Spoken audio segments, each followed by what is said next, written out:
trabalhos, com as duas intervenções que irão encerrar a parte da manhã dos nossos trabalhos, com a participação do Sr. Dr. Nuno Neto Monteiro, diretor do Arquivo Municipal de Palmela, a que se seguirá de seguida a intervenção do Sr. Dr. Pepe Roque, em representação do Arquivo Histórico da Força Aérea.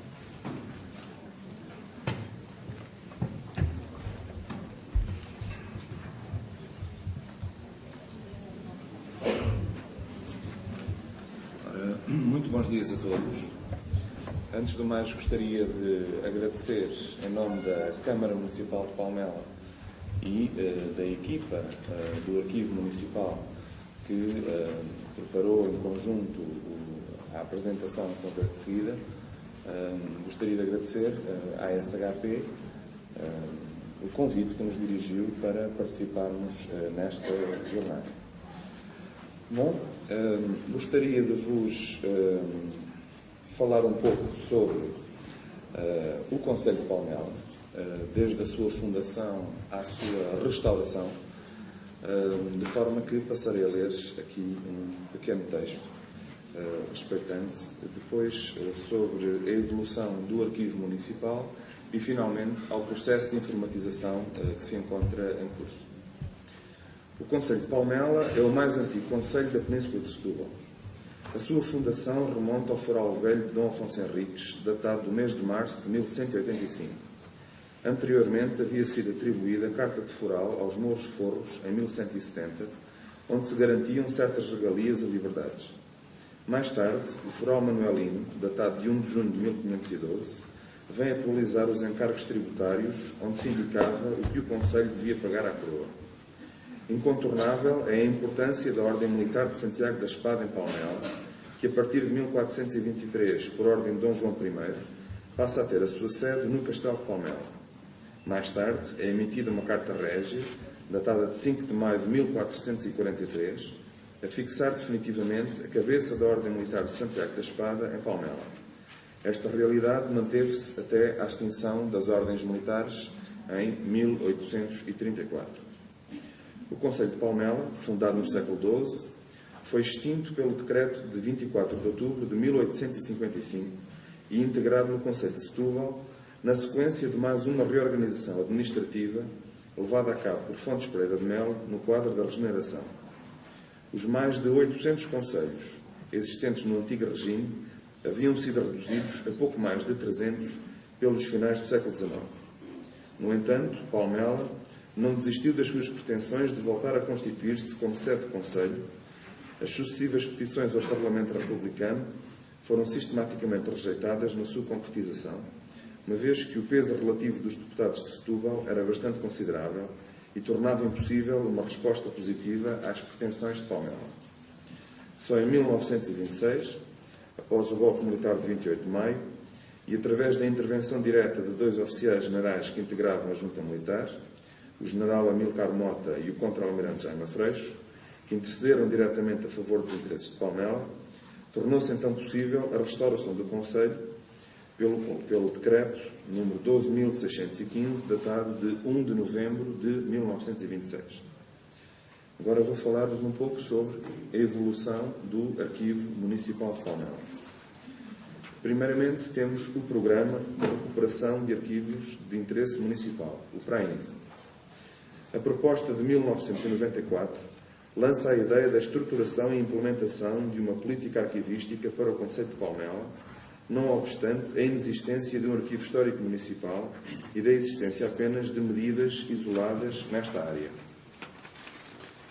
O PRAIM constitui a origem remota do Arquivo Histórico Municipal e, consequentemente, do próprio Arquivo Municipal, já que foi como consequência da sua implementação e resultados que se optou pela constituição formal deste serviço, até então uma das competências do Museu Municipal de Palmela.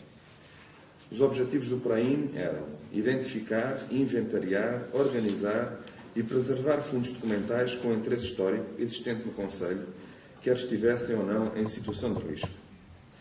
Igualmente, estimular o uso de práticas arquivísticas na organização e manipulação de arquivos correntes, de modo a garantir a sua correta gestão, evitando percas de documentos importantes e facilitando a sua futura integração no Arquivo Histórico Municipal. Este programa conduziu à publicação em 2 volumes dos inventários e seus respectivos relatórios, onde constava um breve historial da instituição, caracterização do fundo documental e das instalações onde se encontrava. Foram abrangidas instituições e coletividades diversas, onde se incluem juntas de freguesia, sociedades filarmónicas, a Misericórdia, bombeiros voluntários, associações culturais e desportivas, casas do povo, entre outras. A constituição do Arquivo Histórico Municipal operou-se em janeiro de 1996, após uma reestruturação orgânica da Câmara Municipal de Palmela. O Arquivo Histórico Municipal. O Arquivo Histórico Municipal estava na dependência da Divisão do Património Cultural, hierarquicamente dependente do então Departamento Sociocultural da Câmara Municipal de Palmela. O seu acervo documental era constituído pelos seguintes fundos: Câmara Municipal de Palmela, de 1926 a 1976, Junta de Freguesia de Palmela, desde o século XVIII até 1976, e o Espólio Fotográfico Américo Ribeiro, Coleção Palmela, de 1927 a 1970.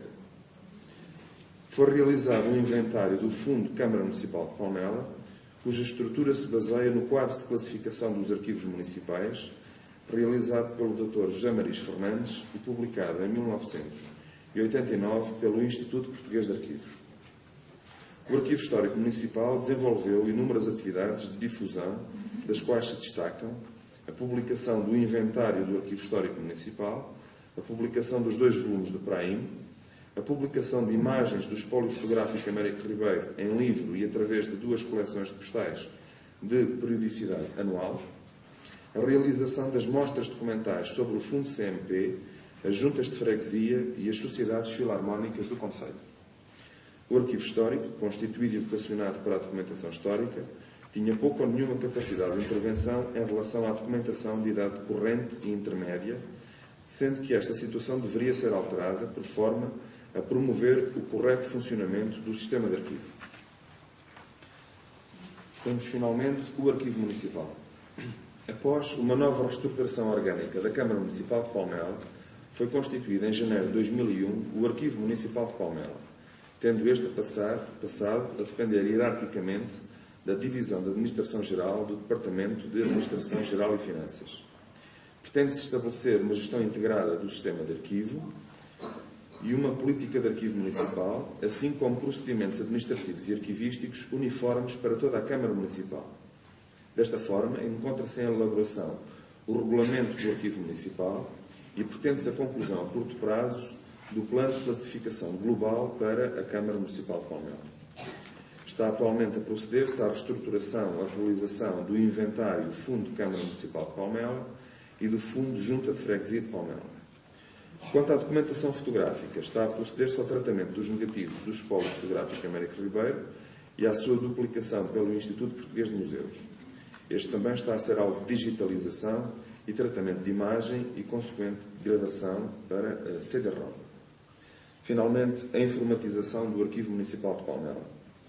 Iniciou-se também o processo de informatização do Fundo CMP, com recurso à aplicação informática ArcGest, fornecida pela SHP, onde o Arquivo Municipal se encontra a dar os primeiros passos, com resultados francamente positivos, após a avaliação sumária desta primeira fase de trabalho.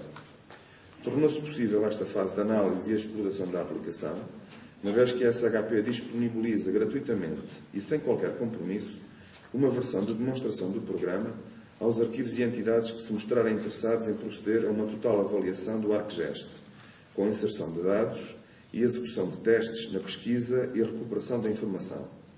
Neste momento, encontramos-nos em fase de registro e transcrição das primeiras atas da CMP, após a restauração do Concelho em 26, e da introdução das imagens digitalizadas do Espólio Fotográfico Américo Ribeiro. Dadas as potencialidades do programa, contamos vir a proceder à sua aquisição e implementação plena no tratamento da documentação de idade histórica e intermédia até ao final do corrente ano, logo que nos sejam fornecidos os novos equipamentos informáticos nas novas instalações do Arquivo Municipal de Palmela. E passaria agora, então, a mostrar um pouco do trabalho que já foi realizado nestes primeiros tempos, em torno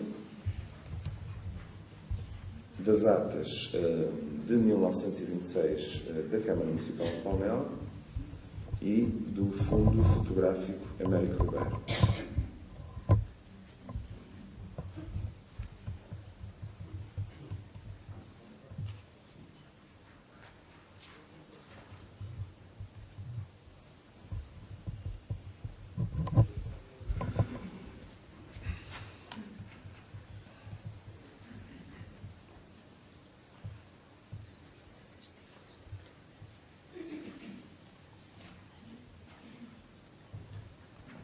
Ora bem, aqui temos o Fundo CMP da Câmara Municipal de Palmela,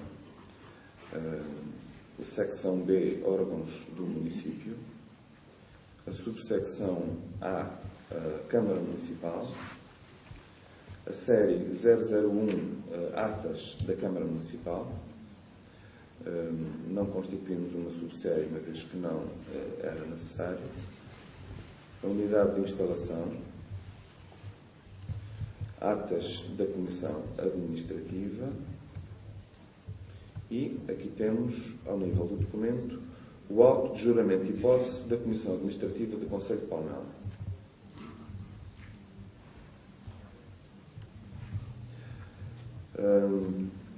A primeira reunião após a restauração do Concelho, a 1 de novembro de 26, teve lugar no dia 21 de novembro de 26.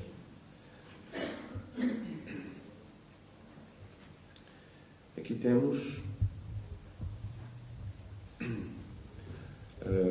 em síntese, qual o assunto da primeira sessão da Comissão Administrativa da Câmara Municipal de Palmela, naquela primeira data. Foi, portanto, votação e eleição do Presidente e a ocupação do lugar de Presidente por Joaquim José de Carvalho.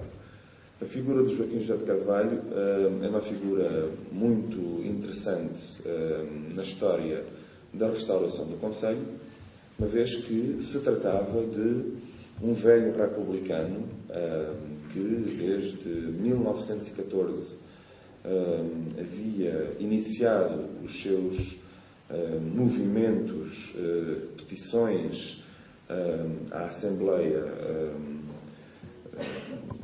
Republicana, no sentido de pedir a restauração do Concelho de Palmela. Finalmente, após o golpe militar de 26, foi possível a restauração do Concelho de Palmela, permitindo, digamos, como moeda de troca, para que Setúbal não ficasse lesada nos seus interesses, a elevação de Setúbal a capital distrito. Ou seja, de 1855 a 1926, éramos freguesia de Palmela, Concelho de Setúbal, distrito de Lisboa. A partir de 26 passámos a ser Concelho de Palmela novamente, agora já no distrito de Setúbal. E o que é curioso neste processo é que Joaquim José de Carvalho foi o grande mentor da restauração do Concelho, teve uma vigência de 3 anos, de 26 a 29, uma vez que se tratava de um homem marcadamente conotado com os ideais da República e com a ditadura militar instaurada depois de 26, foi-se tornando persona non grata ao regime e veio a ser afastado em princípios de 29 e substituído por Bernardino José Borges, um assumido monárquico na terra. É curioso a forma como este processo teve lugar. Ora bem, Aqui temos, só para terem uma ideia do que se passou, aqui temos a transcrição da primeira ata, portanto, trata-se do auto de juramento e posse da Comissão Administrativa do Concelho de Palmela. Estamos a trabalhar na transcrição das mais antigas atas que se encontram disponíveis, uma vez que a história do arquivo histórico do Concelho de Palmela é dramática, considerando que após a fundação do Concelho no século XII por Dom Afonso Henriques, com carta de foral, toda a documentação se manteve em Palmela até 1855, data da extinção do Concelho. É quando da extinção do Concelho e integração da freguesia de Palmela no Concelho de Setúbal, toda essa documentação foi transferida para a Câmara de Setúbal. Em 1910, com o advento da República, lançaram fogo à Câmara de Setúbal, perdendo-se assim todo o fundo histórico documental da Câmara de Palmela, que lá estava, incluindo o foral velho de Dom Afonso Henriques, e também todo o fundo histórico documental da Câmara Municipal de Setúbal. E vamos, esta ata não tem particular interesse, é apenas a nomeação da presidência. E temos finalmente a primeira ata já em exercício, com o Presidente, no dia 22 de novembro de 26, em que aqui já se fala na nomeação efetiva do funcionalismo necessário ao desenvolvimento dos serviços municipais, nomeação de vários funcionários para desempenharem funções, a distribuição de pelouros e a proposta do Presidente de aquisição de material primário indispensável. Podemos ver aqui mais um exemplo da ata. Esta é a ata seguinte. Há aqui algumas referências curiosas.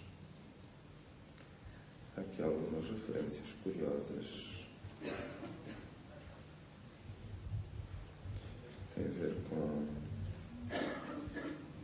os fiscais e outras medidas tomadas na altura.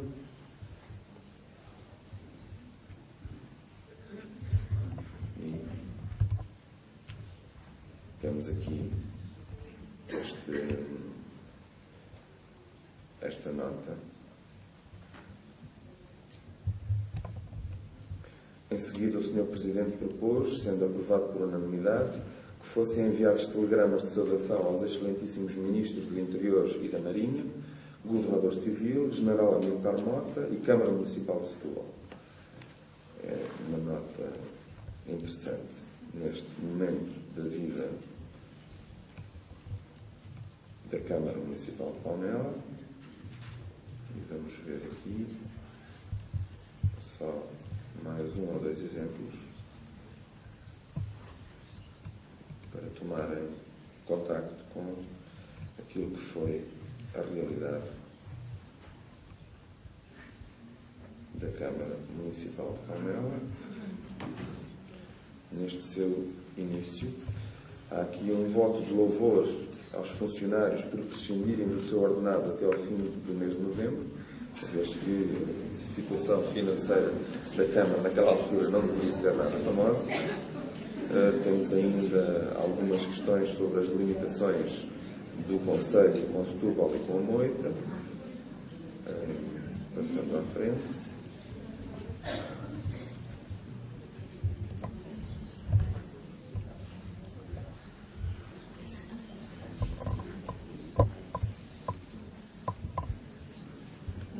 Aqui mais algumas referências curiosas.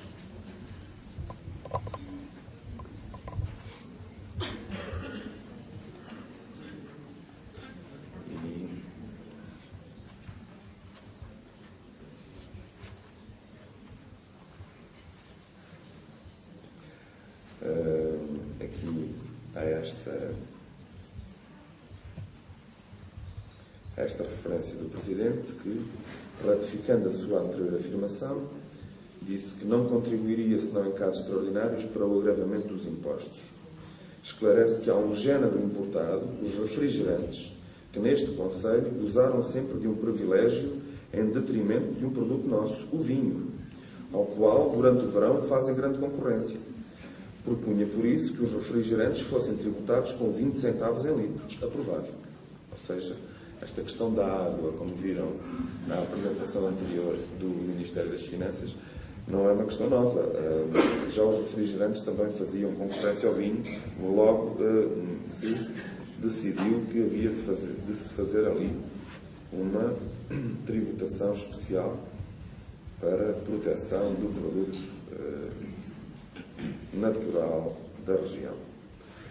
E aqui a última ata que vos vou mostrar, onde há também uma curiosa referência. São apenas alguns aspectos mais interessantes.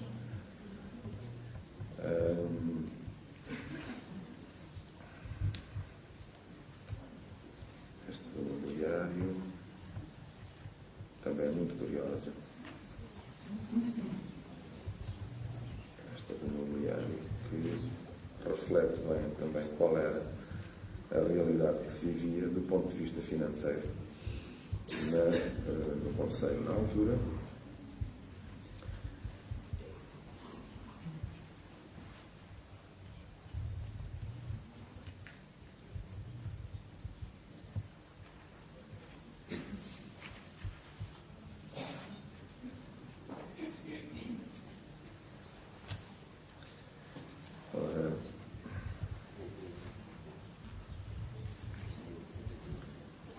Mais propôs o Sr. Machado que a Comissão Administrativa concorresse na próxima segunda-feira ao leilão do Angola e Metrópole, onde poderiam arrematar-se alguns objetos de mobiliário preciso para a Câmara Municipal de Palmela, aprovado. Portanto, tratava-se de aquisição de mobiliário em segunda mão para a Secretaria da Câmara poder ter mesas e cadeiras.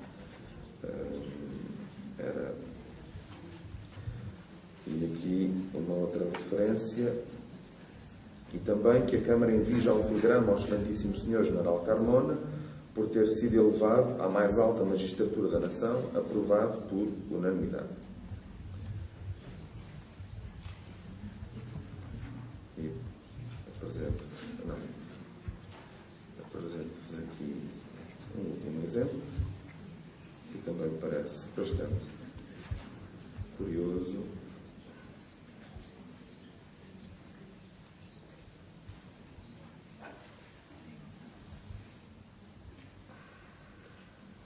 Exatamente. Este aqui é particularmente engraçado para que se fique com uma ideia de quais eram os meios disponíveis pela Câmara na altura. A Câmara Municipal de Palmela, em 1926, tinha 22 funcionários.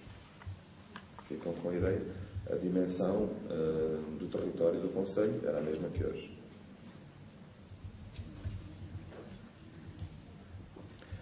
Ora bem,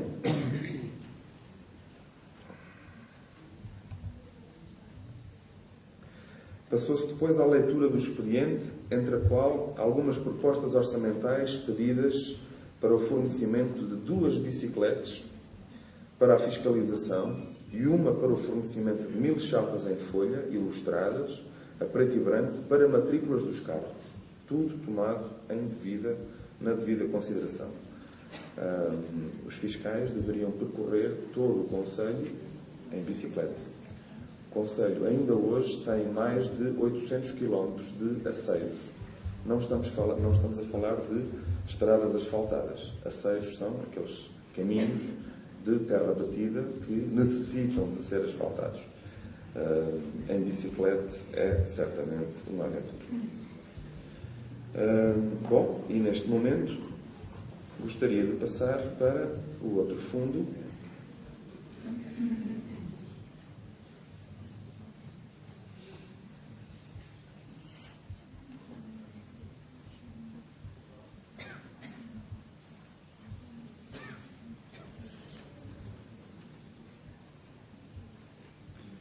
Fundo Fotográfico Américo Ribeiro, onde poderão ver algumas das fotografias mais curiosas que selecionamos.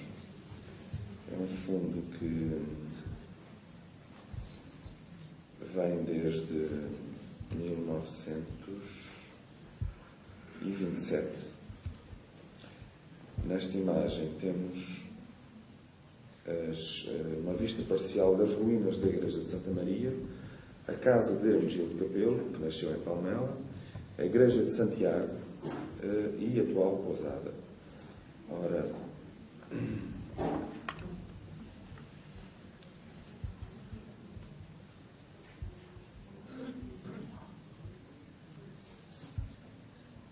temos aqui a imagem. Aqui o que é possível ver é que esta é a casa onde nasceu Hermegildo Capelo.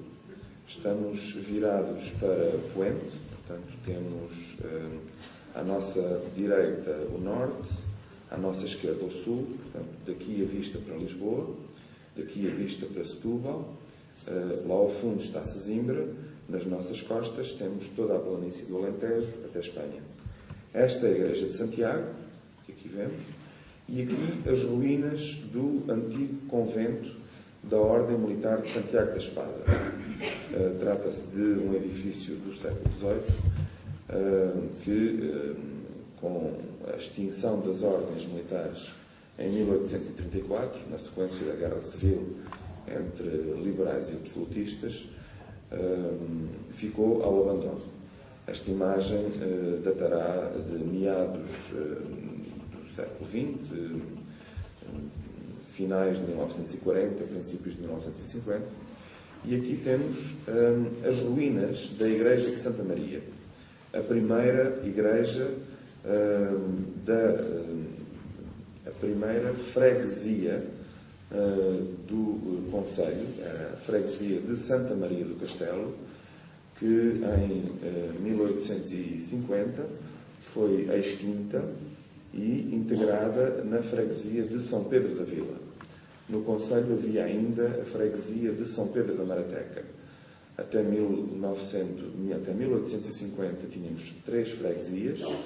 A partir de 1850 passámos a ter 2 freguesias, São Pedro da Vila e São Pedro de Marateca.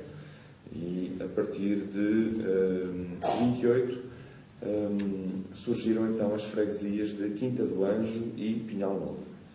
A freguesia do Poceirão é mais recente, data de 1989. Esta igreja está em ruínas, a Igreja de Santa Maria do Castelo, uma vez que abateu com o terremoto de 1755. Vamos ver então mais uma imagem.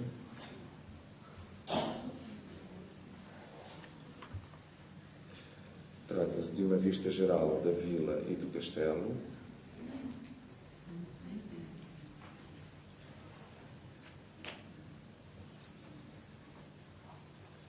Aqui temos é uma imagem de 1952, se não me engano. É possível ver aqui, em boa perspectiva, o Castelo de Palmela. Aqui continuam as ruínas do convento de Santiago, a Torre de Homenagem, a Torre Poente e, atualmente, estas ruínas, após as obras de remodelação de 1971, é neste espaço que está instalada a pousada do Castelo de Palmela, um espaço magnífico a visitar. Quem não conhece, sugiro vivamente que nos façam a visita e que usufruam daquele espaço magnífico.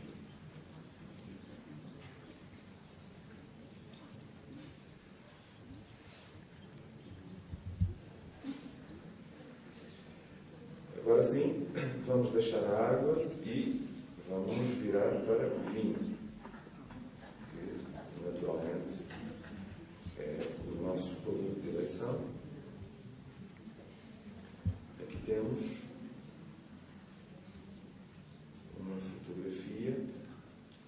das mulheres da Vindima em Rio Frio. Podemos ver aqui um aspecto melhorado. Era assim que, nos anos 50, as mulheres faziam a vindima no nosso concelho.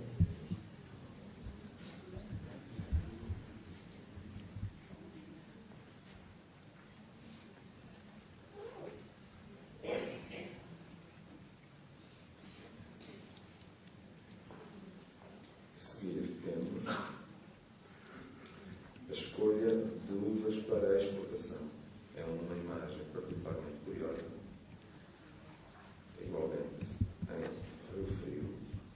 E é possível ver, aqui estão as mulheres escolhendo as uvas. Estas imagens que estão a ver são o resultado da aquisição da coleção Palmela do espólio fotográfico Américo Ribeiro, que em 1985 vendeu cerca de 900 negativos em vidro, este é um dos casos, outros em suporte flexível em dimensões de 6x6 e 6x9,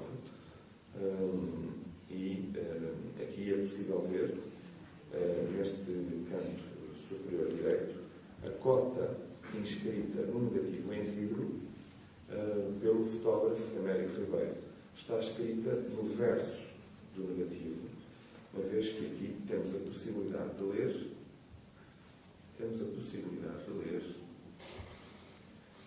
não sei se é possível, através desta imagem, lê-se com alguma dificuldade, diz uva portuguesa, exportadores, Henrique Barroca e Companhia, Lisboa, Portugal.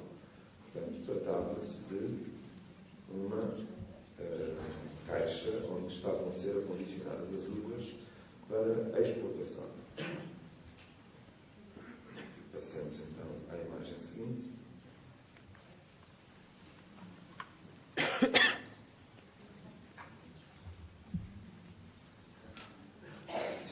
Aqui temos mais trabalho de produção de vinho nas adegas de João Pires, em Pinhal Novo.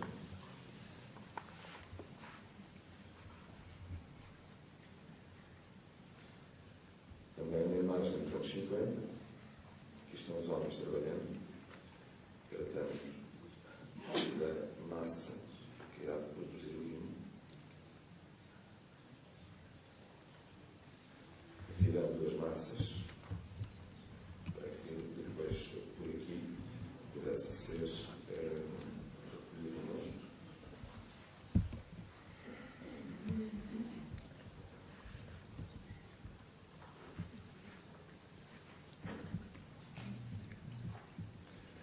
Aqui temos um aspecto curioso da vida cultural, da vida em 1950, a posição de Santa Teodoro no Castelo de Palmela.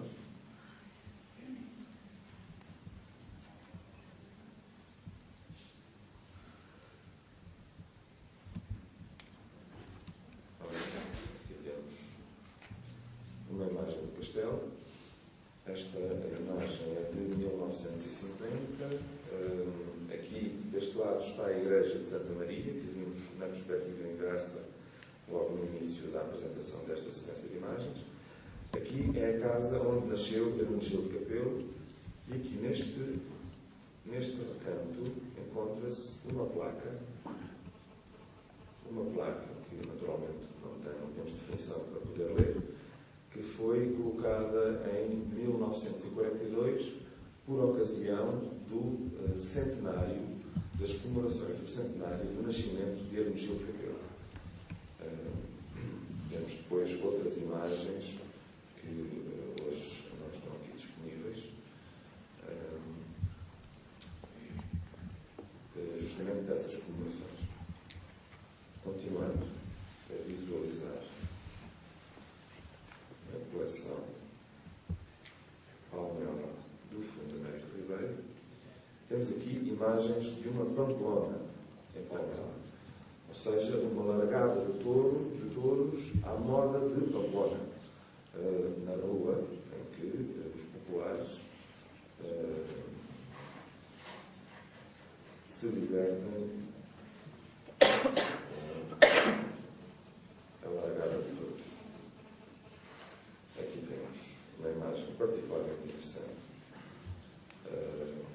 Américo Ribeiro tinha um jeito especial para estes momentos.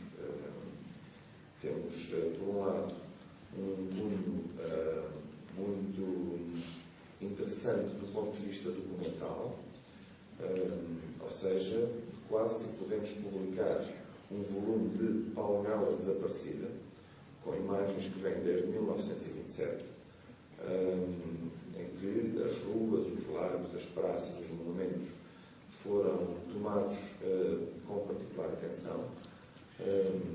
Havia uma quase ausência de figuras humanas nessas imagens, tal como puderam ver naquela primeira imagem do Castelo de Palmela, em que se vê as ruínas da Igreja de Santa Maria, as ruínas do Convento de Santiago ao fundo da Igreja de Santiago, a casa de Hermegildo Capelo, e depois uma outra vertente completamente distinta, que é a riqueza humana, que o Américo Ribeiro incluía nas suas imagens. Esta aqui é particularmente representativa, um momento rico desta largada de touros à moda de Pamplona. Era assim que se chamava, ainda hoje se fala das Pamplonas em Palmela.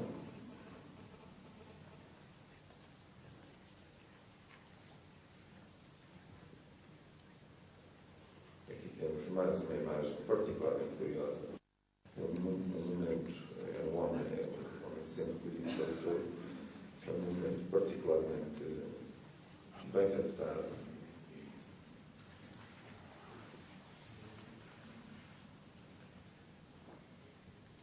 Aqui está ele, em pleno voo, não teve hipótese, o touro foi mais rápido, imagina que não puderam a seguir. O Américo Ribeiro estava atento, apanhou justamente no momento certo. Enfim, bem representativo da arte e jeito que Américo Ribeiro tinha para este tipo de trabalho.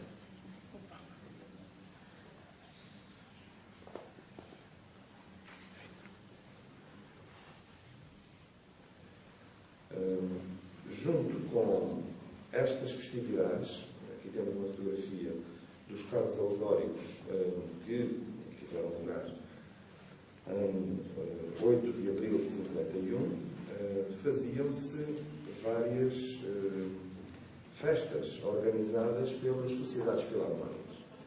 Em Palmela temos uma tradição de grande rivalidade entre as sociedades filarmónicas existentes. A Sociedade Filarmónica Palmeirense Os Loureiros data de 1852, comemorou o ano passado os 150 anos de existência.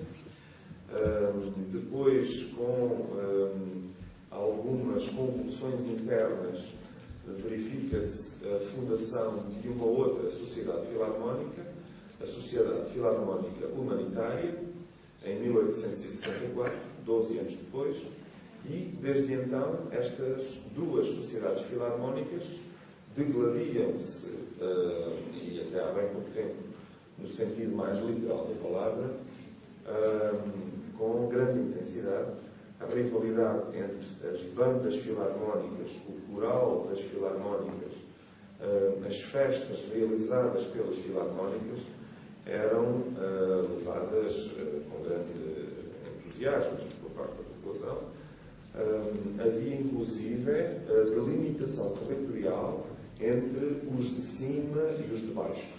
Os de cima eram os loureiros, os de baixo eram os caceteiros. Caceteiros foi uma das alcunhas que ficou desde o tempo da ditadura de João Franco, ainda nos finais da monarquia constitucional, uma vez que os movimentos que tinham lugar na guerra contra as medidas repressivas da ditadura de João Franco,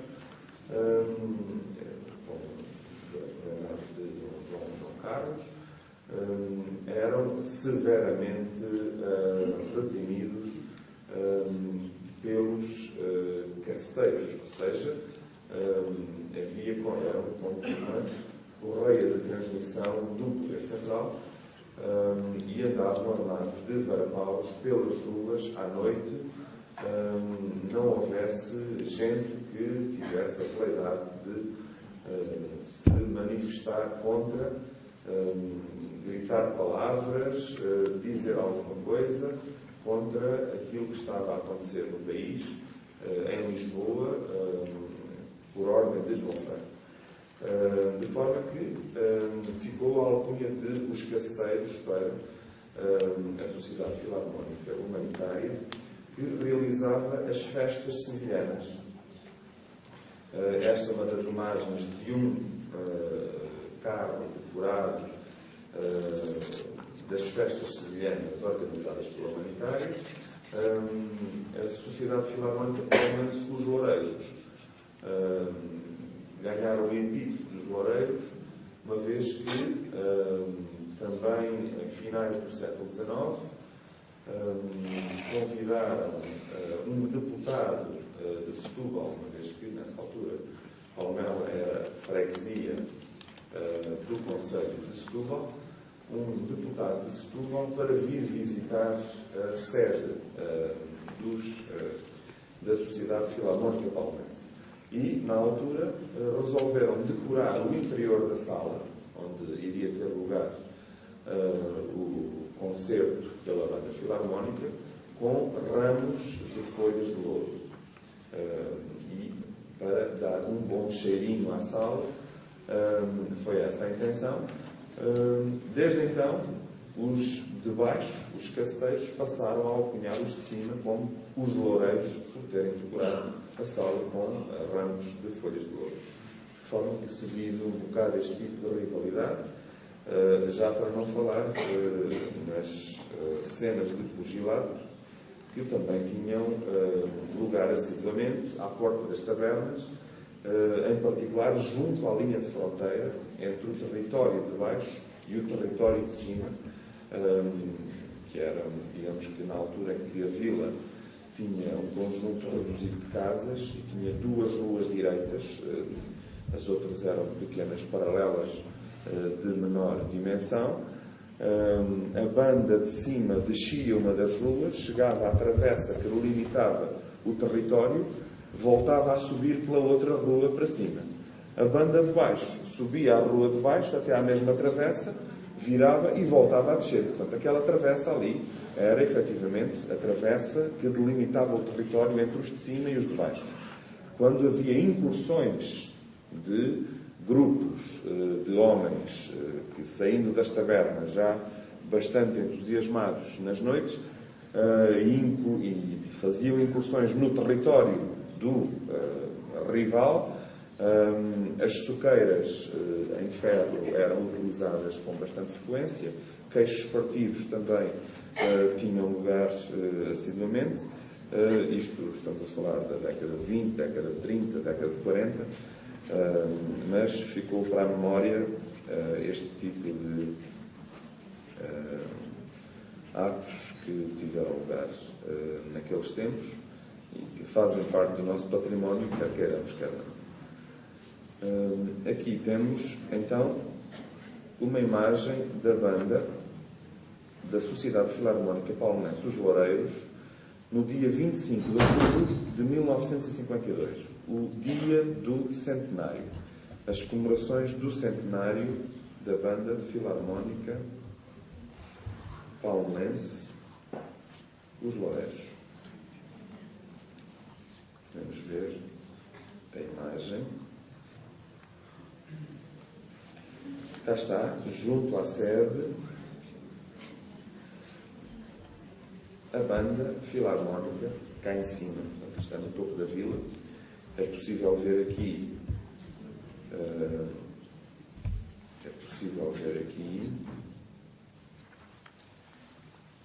à entrada da antiga sede, a Sociedade Filarmónica Palmoense, Loureiros, que adotaram o epíteto que, muito gentilmente, lhes foi atribuído pela Filarmónica Rival, fundada em 25 de outubro de 1852. Este edifício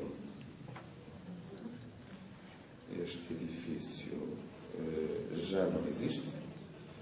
Foi reconstruído em 1971 com uma arquitetura da época que nada tem a ver com esta arquitetura datada de 1925. O projeto é de 1925. O início das obras desta casa foi nessa altura, na altura em que o projeto está assinado, e demorou 10 anos a ser concluída. À medida que ia havendo disponibilidade financeira, à medida que iam sendo feitas ofertas por parte dos sócios de pedra, tijolo, madeiramentos, as obras davam mais alguns passos. O edifício demorou 10 anos a ser construído. Aqui não temos uma perspectiva global do edifício, mas era de uma riqueza arquitetónica muito interessante.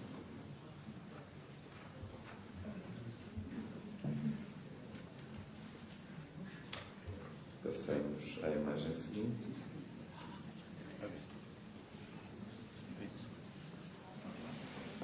Temos aqui então, no concelho temos 4 filarmónicas.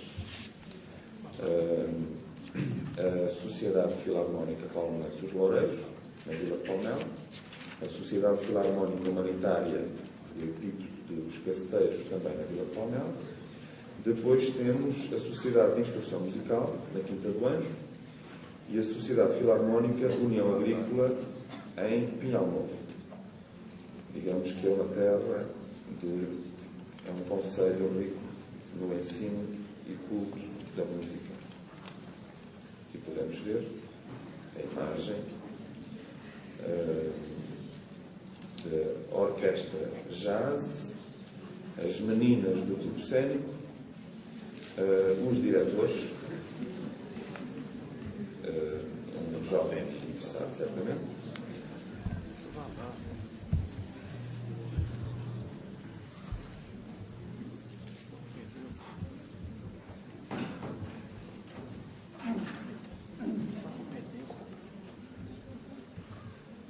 Aqui, uma das iniciativas que tinham lugar com a popularidade tratava-se da Batalha das Flores em Setúbal, que é um carro alegórico da Sociedade Filarmónica Humanitária de 49.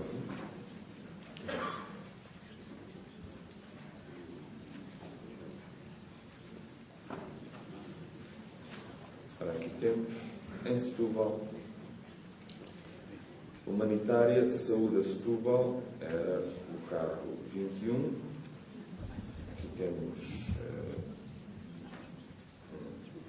uma imagem das jovens que estão no corpo do carro. Ele não vê daqui, pá. E mais um conjunto dentro de 3 minutos, pode ser.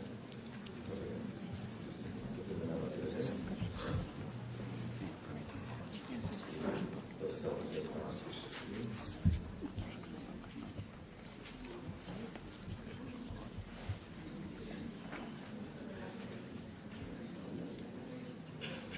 Uma revista na Sociedade Filarmónica Palmoense dos Loureiros, datada de fevereiro de 54. Uma das vertentes destas filarmónicas era também a atividade teatral.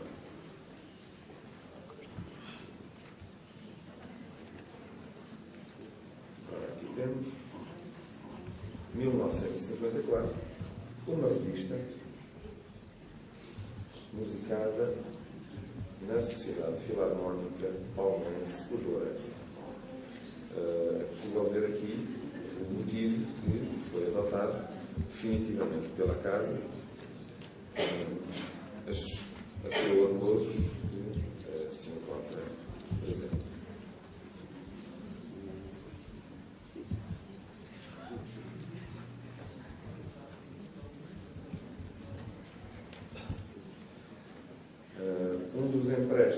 que a Câmara Municipal de Palmela contraiu junto do Ministério das Finanças foi justamente para concluir as obras do edifício das escolas de São João. Este edifício teve início de construção em 1927, uma vez que uma das preocupações primeiras do presidente então, Joaquim José de Carvalho, era justamente a instrução. De um lado era a escola das raparigas, do outro lado a escola dos rapazes. Aqui no centro do edifício funcionava a sede da União Nacional. O edifício só se encontrou concluído em 54. O primeiro ano letivo em que funcionaram as aulas foi no ano de 29-30, com os interiores acabados e os exteriores em osso, portanto, com o tijolo à vista. Demorou depois ainda quase mais 15 anos até que o edifício ficasse concluído, graças ao tal empréstimo que foi contraído junto do Ministério das Finanças. Doutor, por questões logísticas, podia, por favor, terminar rapidamente. Aqui temos uma última imagem que é particularmente interessante, uma vez que se trata do nevão em Palmela no dia 4 de fevereiro de 1954. Palmela vestida de branco. É uma imagem rara, muito curiosa, e a última imagem que vos vou mostrar é a seguinte, que é justamente uma imagem tirada do castelo. A mesma perspectiva que vimos primeiramente. Aqui temos o Castelo de Palmela com o nevão em 54. Pensei que, para terminar, esta seria uma imagem bastante rica do ponto de vista documental, uma vez que nunca mais tivemos nenhuma oportunidade de fazer outra fotografia igual a esta. Muito obrigado a todos pela vossa atenção.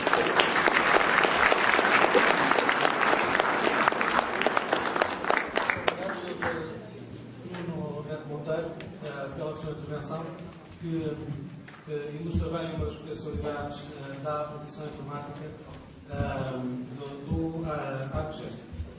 Nós vamos fazer então a pausa do almoço, vamos retomar os trabalhos às 14h45 e o Sr. Engenheiro Afonso vai dar algumas indicações práticas da logística do que se segue.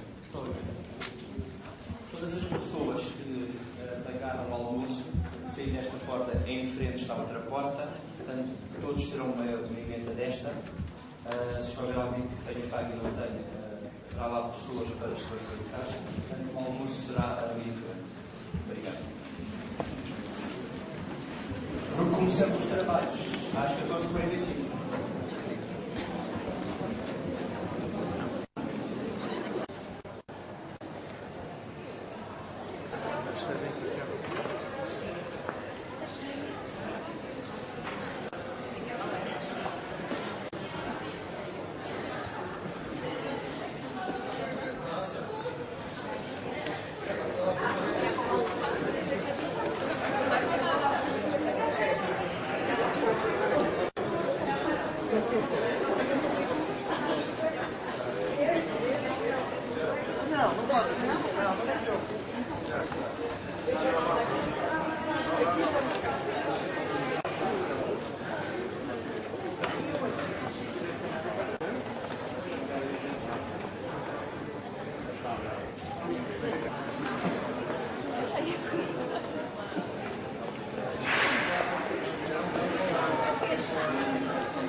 Vamos iniciar os nossos debates da parte da tarde e vamos começar por ler uma mensagem de Sua Excelência o Sr. Presidente da República para a primeira jornada InfoGest-ArcGest. Numa época em que o acesso à informação assume a maior importância no desenvolvimento cultural, tecnológico e científico, a realização da primeira jornada InfoGest-ArcGest, que aborda a gestão de informação nos arquivos, constitui mais um importante passo para melhorar o acesso aos documentos que integram numerosos arquivos nacionais. A atual sociedade da informação requer um maior debate e estreitamento das relações de cooperação entre instituições, empresas e escolas, para que possamos chegar a um maior aperfeiçoamento dos sistemas de circulação de informação e de pesquisa documental. Quero, por isso, endereçar a todos os organizadores e participantes nesta jornada as mais vivas felicitações por esta realização, formulando os votos dos maiores êxitos. Assinado Jorge Sampaio, abril de 2003.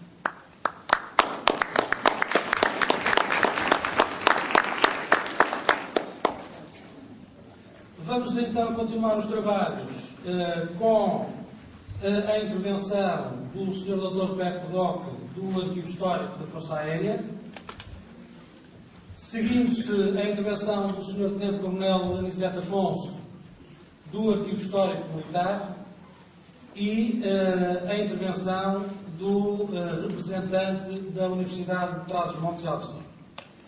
Após o que se seguirá a intervenção do engenheiro Vítor Afonso, da SHP, com mais algumas novidades aliciantes para nos mostrar.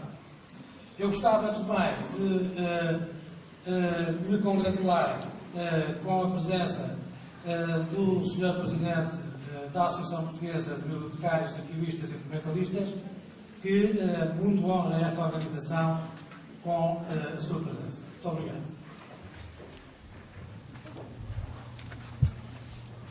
Boa tarde. Vou tentar ser o mais breve possível, que é para ver se me ajuda também a fazer a gestão e ajudar também a vocês. Vamos lá assim certo isto.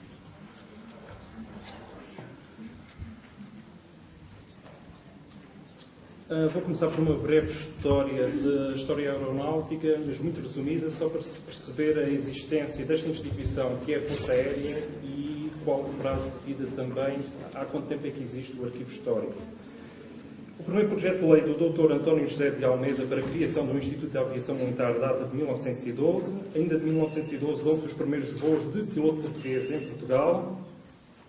Chega também ao país o primeiro avião militar e será em 1914 que surge a primeira lei criadora da aviação militar em Portugal, a Lei 162. É criada também, começa o projeto da Escola Aeronáutica Militar. Em 1917 temos a ativação do Serviço de Aviação do Corpo Expedicionário Português em França. Ainda em 17, a criação no Ministério da Marinha do Serviço de Aviação da Armada, que seria extinto no ano seguinte. Chegamos a 1917, isto é quase há 100 anos, não é? Criação na direta dependência do Ministério da Guerra do Serviço Aeronáutico Militar, com vários departamentos. Entre 23 a 24, o Serviço de Aeronáutica Militar torna-se a arma de aeronáutica, ou seja, a quinta arma do Exército, com uma estrutura operacional própria. Em 1937, dá-se uma reorganização do Exército, relevante para o que viria a ser a Força Aérea, que vai dar uma maior autonomia para a arma da aeronáutica, incluindo um comando-geral próprio, com direito pela primeira vez a um oficial-general da arma, organização no sistema de bases aéreas numeradas, que ainda perdura. Isto é importante porque aqui definimos a nossa divisão por fundos, subfundos e secções, baseado no que ainda hoje existe, que é BA1, BA2, BA3 e por aí adiante. Será base aérea 1, base aérea 2. 1949, uma data também importante para o arquivo histórico, porque é a Aliança NATO, de Portugal é membro desde essa altura. 1905, 1 de julho de 52, chega-se finalmente à Força Aérea Independente. E única, visto que são nesta altura extintas as aviações tanto do Exército como da Marinha.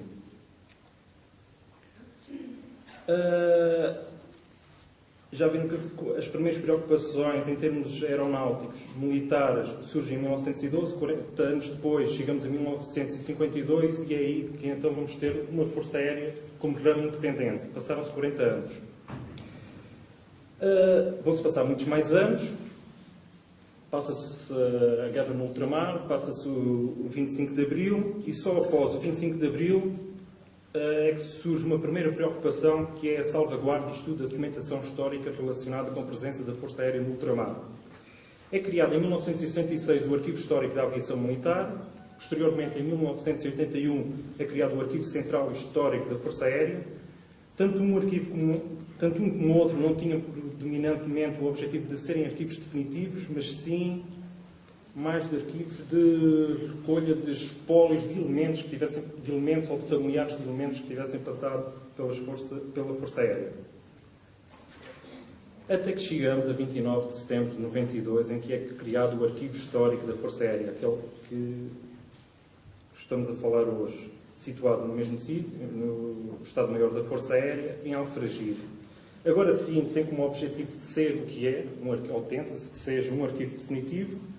Aqui vem a transcrição tirada do Dicionário de Terminologia Arquivística. É isto que o Arquivo Histórico neste momento pretende ser, encarregue da conservação permanente e comunicação de documentos de arquivo, já não consultados pela Administração Produtora, a FAP, no exercício das suas atividades de gestão, previamente selecionados em função do seu valor arquivístico. O porquê informatizar, isto é quase que não devia de estar aqui, porque todos hoje já sabemos que não tem cabimento um serviço não estar informatizado, seja um arquivo, uma biblioteca ou uma simples secretaria, ou ter uma loja. Relativamente aos arquivos, por facilidade de pesquisa no conjunto de fundos, não temos que andar atrás daquelas fichas em papel, permite vários critérios de pesquisa. Com esta aplicação permite mesmo o tipo de pesquisa que eu quiser, eu é que defino o tipo de pesquisa que eu quero. A automatização das pesquisas repetitivas, redução de tempos de comunicação, eliminação das tarefas repetitivas. Isto parece tudo blá blá, mas este blá blá é importante. É este blá blá que nos permite ganhar tempo, e ganhando tempo ganhamos dinheiro, ganhamos espaço, automatizando o nosso arquivo. Ajuda-nos essencialmente à gestão do arquivo. Pretendemos informatizar por questão de gestão documental, gerir as entradas, gerir os nossos depósitos de arquivos, gerir as comunicações, fazer a nossa gestão de utilizador, gerir as eliminações. Produzimos também os nossos instrumentos de descrição documental de forma informatizada. De forma informatizada também podemos aceder aos vários tipos de estatísticas que pretendermos. Escolhemos o Infogest. Pessoalmente, o Arquivo Histórico da Força Aérea escolheu o Infogest Nós só temos o Infogest para aí há pouco mais de um mês, já o conhecemos para aí, pelo menos falo por mim, para aí cerca de 2 anos, e através do Arquivo Histórico Militar. Talvez porque tanto a instituição Exército como a instituição Força Aérea têm a mesma missão ou missões idênticas, fomos buscar aí uma espécie de boleta para nós aprendermos muita coisa, e temos aprendido muito com o Arquivo Histórico Militar, e é aí que me tenho pendurado muito. Claro que não fomos só consultar o Arquivo Histórico Militar. Após a análise das existências e das necessidades, como viram, o arquivo foi criado em 92, a partir daí o que temos é praticamente um depósito de papel, ou vários depósitos de papéis. Depois de consultar vários fornecedores, ou seja, a Infogest não foi a primeira opção, já vimos outras. Muitas delas o que nos obrigava era que nós nos tivéssemos que adaptar à aplicação. Normalmente as aplicações que eu vi já nos trazem uma estrutura feita, com fichas prontas, e depois é dito que é muito fácil, que é só eu preencher os dados, meter lá. Só quando vêm aplicações já com estrutura feita, isso obriga-me que eu tenha que adaptar o meu arquivo, a minha documentação, e cada arquivo é uma realidade diferente, autónoma, e eu tenho que adaptar a minha realidade à aplicação que aquele grupo de arquivistas ou de informáticos fez. Não era isso que me interessava. Eu preferia esta aplicação. Claro que não meto as minhas mãos no lume por ela, não é? Mas neste momento a aplicação aparece-me em branco. Eu é que crio a minha estrutura e interessa-me essencialmente por isto. Não sou eu que me vou adaptar à aplicação é que se vai adaptar a mim, às necessidades que nós temos dos nossos arquivos. Visitámos outros arquivos, já falei no Arquivo Histórico Militar, vimos outros para ver como é que funcionava. Escolhemos a solução Infogest por aquilo que eu já disse, flexibilidade, simplicidade, e já foi dito também isso de manhã. Foi tudo tido em conta. Há aqui uma questão que é a questão também das características técnicas. Na Força Aérea trabalha-se com Oráculo. Esta aplicação por trás tem um SQL. Isso, eu não sou muito bom para falar disso. Quem será o ideal será ali o engenheiro Vítor Afonso falar disso, mas não houve problema. O facto de nós trabalharmos com a Oráculo, pensei que de início fosse um problema, mas não houve problema. Não houve problemas de incompatibilidade nenhuma. Tivemos em atenção aquelas coisas que é académico ter, tipos de ajuda, documentação, segurança, referências, evolução prevista, formação, manutenção. Não tivemos problemas com isso. Possibilidades oferecidas por esta aplicação, vocês também já viram de manhã, torna-me um pouco repetitivo. A lista dos ficheiros principais, a definição de zonas de multiavaliação, as várias possibilidades de indexação. Número de campos, tenho os campos que eu quero, eu é que escolho os campos. O tamanho dos campos, eu é que escolho qual é que é esse tamanho dos campos, quais são as zonas. Quer dizer, é uma liberdade total. O que, por um lado, poderá não facilitar, porque depende da estrutura que eu fizer de início, é que eu depois irei ter recuperação ou não dessa informação. Ou seja, se calhar por ser tão flexível e tão simples, também vai aumentar a responsabilidade. Eu aqui, se a estrutura estiver mal feita, não poderei dizer que é da aplicação, mas sim da estrutura que eu criei. Posso utilizar tanto palavras-chave como descritores, e quando falo de descritores posso usar um ou mais tesauros ao mesmo tempo. Modos de pesquisa, eu escolho os modos de pesquisa. Estatísticas, já falei, posso escolher o tipo de estatísticas que eu quiser. Possibilidades de triagem também são infinitas. Acessos a imagens e multimédia, já viram também de manhã, que é permitido isso. Nós ainda não estamos a usar essas potencialidades todas desta aplicação, porque só temos a aplicação há pouco mais de um mês. Tivemos em atenção configuração, qual é que era a configuração exigida. Também é exigido um mínimo para configuração, tivemos isso em conta. Características técnicas, atualização de dados, linguagem de programação, possibilidade de interface com outros programas, tivemos isso tudo em conta. Então, o que é que estamos a fazer propriamente com esta aplicação neste último mês? O que estamos já a fazer era o levantamento de descrição e análise da documentação. Nós temos um depósito ou vários, ainda não sabemos como é que devemos dividir aquilo, e como não temos nenhum instrumento de descrição documental, não temos listas de séries, temos caixas a monte, umas até estão arrumadas de forma bonita, em prateleiras, mas não nos diz nada, não temos forma de recuperar essa informação. O arquivo histórico não sabe, poderemos ter ali até documentação que, apesar de sermos um arquivo definitivo, poderemos ter a documentação que nem devia de estar no arquivo definitivo, não se justifica, mas nós não sabemos. Não temos instrumentos de descrição documental, não temos instrumentos de recuperação de informação. A única hipótese, que era aquilo que nós já estávamos a fazer há cerca de um ano e tal, utilizando umas folhas de recolha de dados sugeridas pela Torre do Tombo, e fazíamos isto manualmente, com as fichas que foram sugeridas, fazíamos um processo de avaliação realizado ao nível das unidades de instalação, porque ainda não sabemos que séries é que vamos ali ter. É isto que eu disse, escolhemos este, que é o modelo IANTTF09, que vem num manual que é distribuído pela Torre do Tombo. Nós chegamos lá e facilmente compramos este manual e é sugerido aquela ficha. Nós seguimos a folha, em termos manuais, seguimos a folha na íntegra, aproveitamos aqueles campos todos. Esta FRD permite-nos organizar intelectualmente a documentação por séries, aquilo que ainda não temos. Posteriormente poderemos aplicar a tabela de seleção. Aqui é muito importante nos campos que vamos da FRD, que é o campo do número provisório e o campo da localização, para elaborar o auto de eliminação ou dias de remessa também. Importante os campos da localização, o campo da cota, título e datas limites. E para organizar fisicamente a documentação de conservação permanente, aquela que nós chegamos à conclusão que afinal está no sítio certo, não aquela que o indivíduo lá está. Os campos são aqueles que já são sugeridos pela Torre do Tombo. Isto em papel, temos o número provisório, localização, tipo, dimensão, unidade, tradição, modelo, o título da... Há pouco disse título, não era tipo. Título da unidade de instalação, datas extremas, códigos de classificação, cota, âmbito e conteúdo, área orgânica ou funcional, série, subsérie. Este número de FRD das séries seria algo a se fazer a seguir ao levantamento das FRDs da unidade de instalação. Este campo nós, quando transpomos esta folha de recolha de dados do papel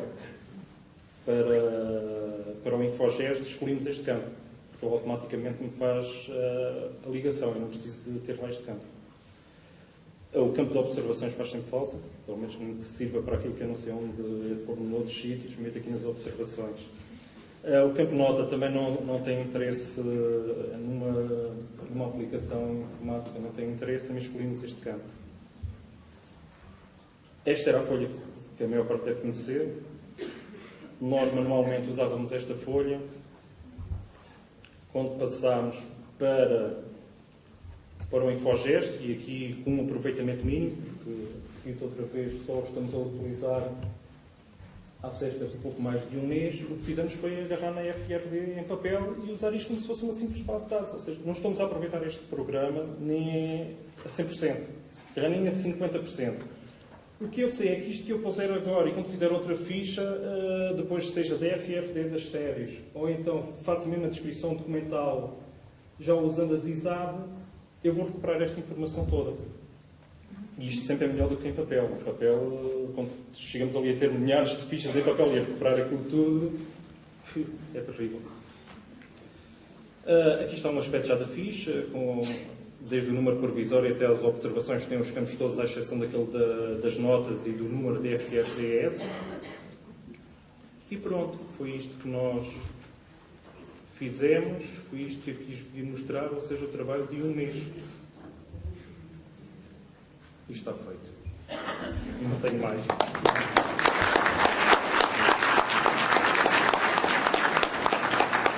Espero que não tenha salvo.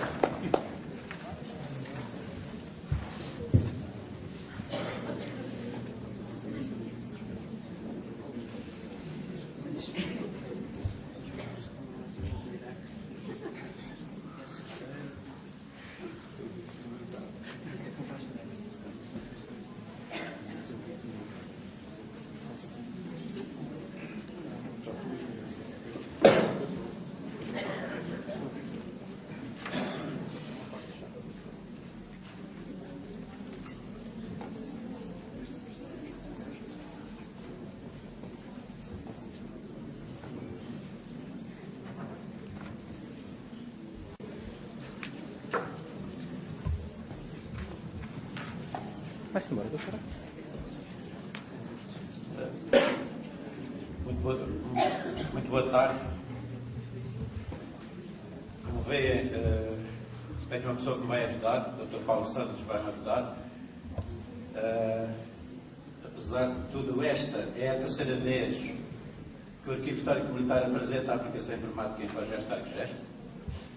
Nós apresentámos pela primeira vez esta aplicação num colóquio organizado pelo Arquivo Histórico Ultramarino, julgo que haverá cerca de 3 anos. Depois, a segunda vez foi uma apresentação interna no auditório da Manutenção Militar, mas onde estiveram presentes convidados de outros arquivos, eu julgo que terá talvez aqui alguém que tenha estado lá. E hoje estamos aqui acompanhados por outros arquivos que usam a mesma aplicação. É este aspecto, para além de outros que já foram apresentados e naturalmente ainda virão a ser, este é o aspecto verdadeiramente novo, mesmo para aqueles que já conheciam a aplicação. Fazemos primeiro uma apresentação, que eu espero que seja breve, do Arquivo Histórico Militar, para depois falarmos em alguns aspectos da própria aplicação. E quero dizer que foi com grande satisfação que o Arquivo Histórico Militar aceitou o convite que a SHP dirigiu para participar nesta jornada de apresentação do programa.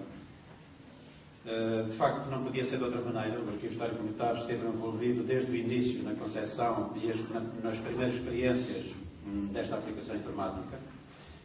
Foi com esta aplicação que iniciou o seu processo de modernização e é com ela que hoje continua, agora já com melhorias e outras funcionalidades que os vários arquivos que a foram dotando lhe acrescentaram.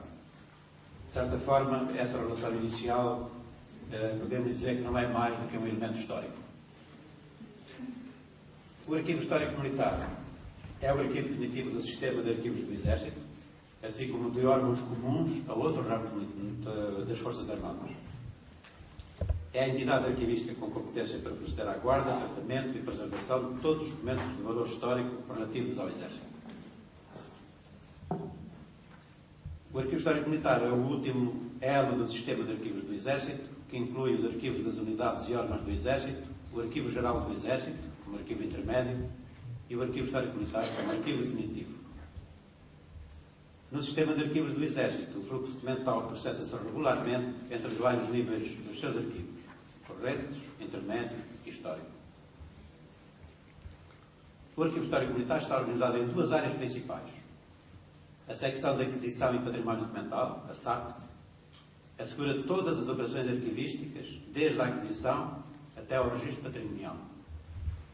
Por seu lado, a secção de Investigação, Leitura e Divulgação, a SILT, utiliza a documentação e a informação recebida para efetuar as investigações solicitadas, dar assistência às aulas de leitura e fazer a divulgação do arquivo e da sua documentação.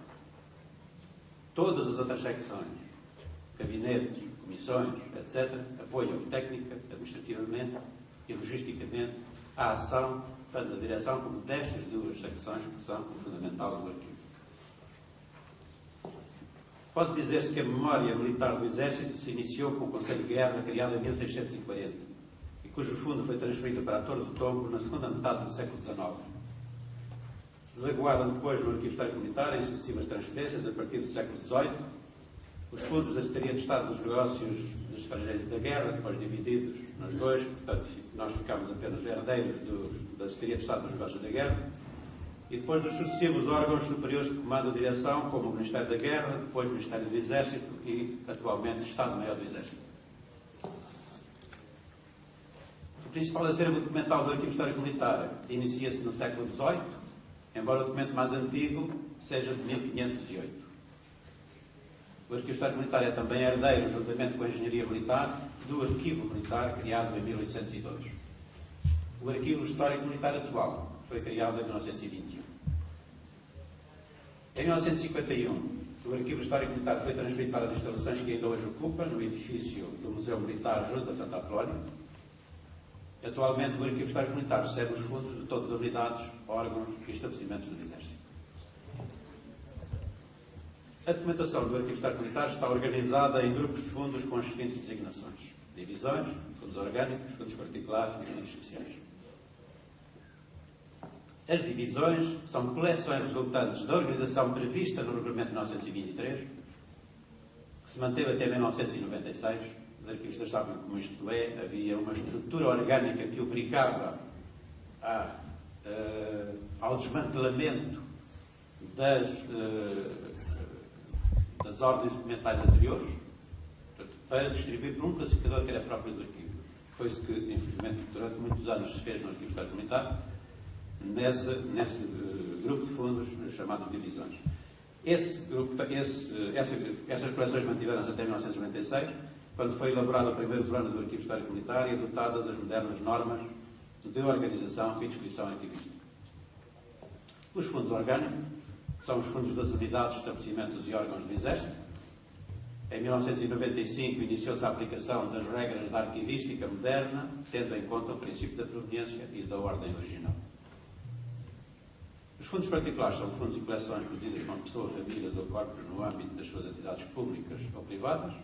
E os fundos especiais. A partir de 1996, as coleções de iconografia, fototeca, futuramente também da mapoteca e outros destes, que têm características especiais, foram incorporados neste grupo de fundos.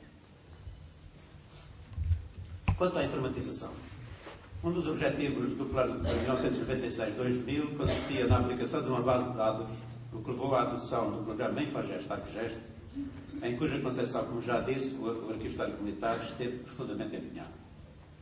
A aplicação Infogest-Arquigest, na vertente do seu uso em arquivos, assenta em 3 pilares de gestão. Gestão dos fundos documentais, a gestão do acesso aos fundos e a gestão da informação. No que respeita à gestão do acesso aos fundos, nesta primeira jornada do Infogest-Arquigest, vamos, pela nossa parte, dar especial atenção à gestão do acesso aos fundos através dos seguintes temas: a gestão dos depósitos, o módulo da sala de leitura e o módulo de consulta. Por isso, vamos continuar a apresentação do Arquivo Histórico Militar através de uma pequena parte da nossa base de dados. É bom que se perceba que nós temos aqui apenas uma parte muito pequena da base de dados matriz, digamos assim. A base de dados matriz tem hoje, apesar de tudo, ainda é pequena, tem hoje perto de 50 mil fichas e mais de 80 mil imagens em acesso livre.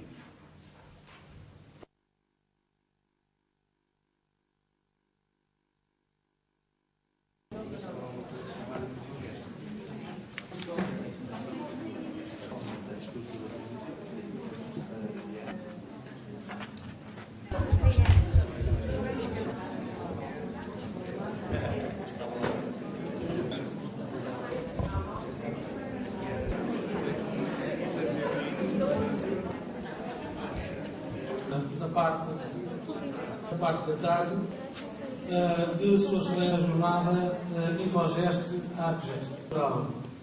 Tecnológico, a gestão de informação nos arquivos constitui mais nacionais. E estreitamente das empresas e escolas e de pesquisa, as mais vivas felicitações. Assinado Jorge Sampaio.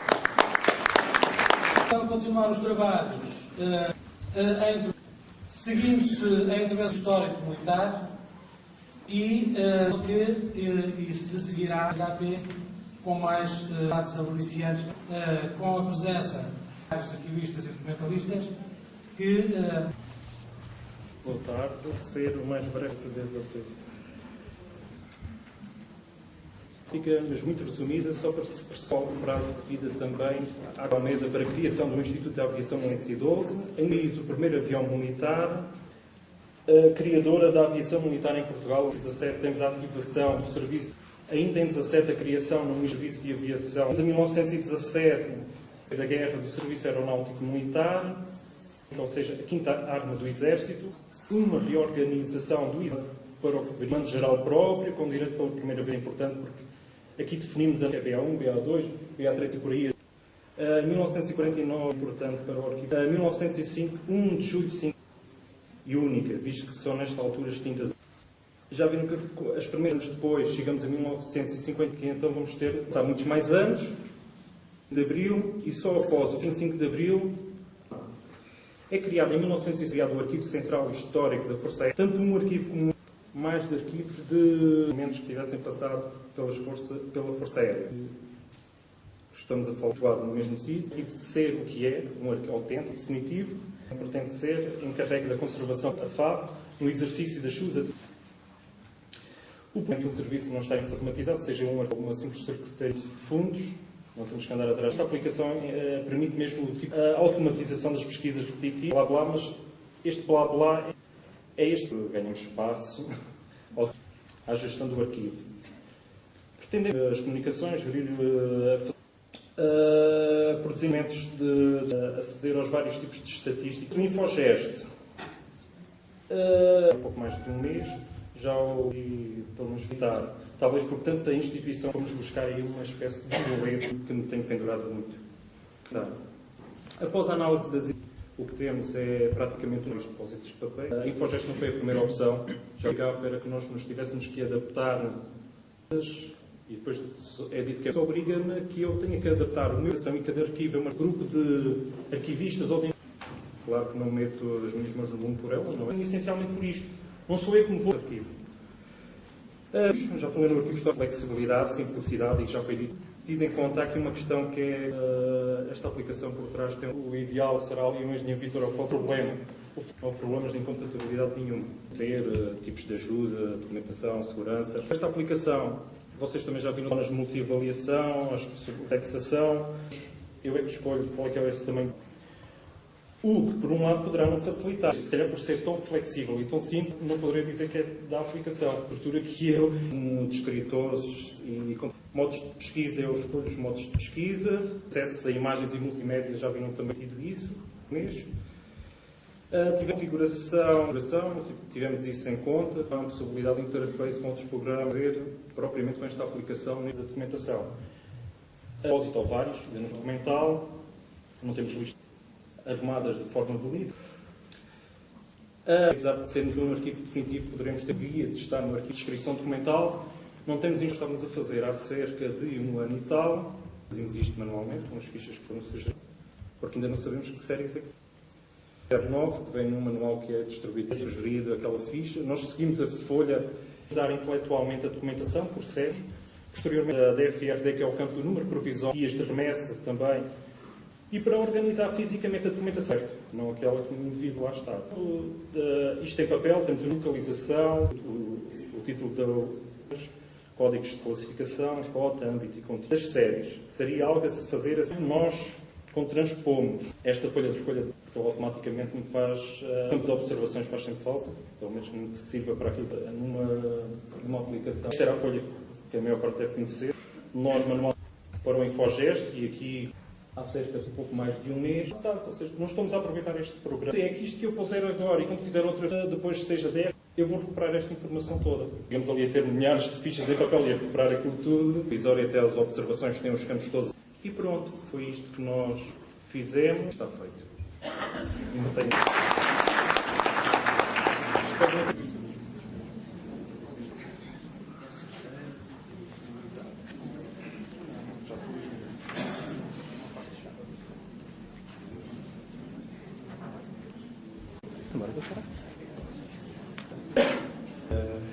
Tenho uma pessoa que me vai ajudar. Tudo esta é a terceira vez que gesto. Nós, num colóquio organizado no Arquivo Histórico Ultramarinos, julgo que haverá a Sessão Militar, mas onde estamos aqui acompanhados por, para além de outros que já foram apresentados, mesmo já conheciam a aplicação. E quero dizer que foi com grande satisfação que o Arquivo Histórico, de facto, não podia ser de outra maneira, o arquivo desta aplicação informática. Foi com esta aplicação e outras funcionalidades que essa relação inicial, podemos dizer que exército, assim como de órgãos de guarda, tratamento e preservação de todos. O Arquivo Histórico Militar é o Exército, o Arquivo Geral do Exército, nos seus arquivos, corretos, a aquisição e património documental, a aquisição, até ao registro patrimonial, para efetuar as investigações solicitadas, todas as outras secções, comissões, destas duas secções que são. Dizer-se que a memória militar do Exército se iniciou com o conceito desaguaram depois no Arquivo Histórico dos Estrangeiros e da Guerra, depois dois, portanto, dois que comandam a direção, como o Ministério da Guerra. Embora o documento mais antigo, o documento com a Engenharia Militar, do Arquivo de 1802. Em 1951, o Museu Militar junto a Santa Apolónia, a documentação do Arquivo Histórico dos Fundos Particulares e dos Fundos Especiais. que se manteve até 1990, que obrigava para distribuir por nesses chamados divisões. O primeiro plano do Arquivo Histórico Militar e os fundos orgânicos tendo em conta o princípio da proveniência das suas atividades públicas ou privadas, fundos especiais, destes que têm características especiais. Um dos objetivos o que levou à adoção do programa é profundamente empenhado. Esta gesto na vertente dos fundos documentais, no que respeita do Infageste Arquegeste, a gestão do depósito, o módulo da sala de votação do Arquivo Histórico Militar, se percebe que nós temos aqui apenas uma matriz, tem hoje mais de 80 mil imagens em acesso livre. Em primeiro lugar, definir a estrutura de depósito é uma personalização. As organizações podem fazer também essas entradas que são diferentes. Fez-nos esta apresentação diferente. Qualquer outra também personalizar. Estamos a um edifício, que é o edifício Santa Apolónia. Não acontece o mesmo com o nosso edifício. As salas, por sua vez, têm estado ao armário. Sim, mas poderia ser de outra maneira. Vamos agora entrar na nossa gerir o depósito. Sempre que nós temos, são colocadas no depósito, dados de instalação. Acabamos de criar há bocado. Foi criada, veio esta. Uma caixa de um fundo, que é de um fundo particular, que é, não sei se isso. Eu estou arrastado para o centro e logo com todos os seus documentos. A partir daqui, se eu tiver a ver que documentos é que estão naquela caixa. Então, de seguida, iremos. Vamos então ver o modo da sala de alimento destes campos, não é obrigatório.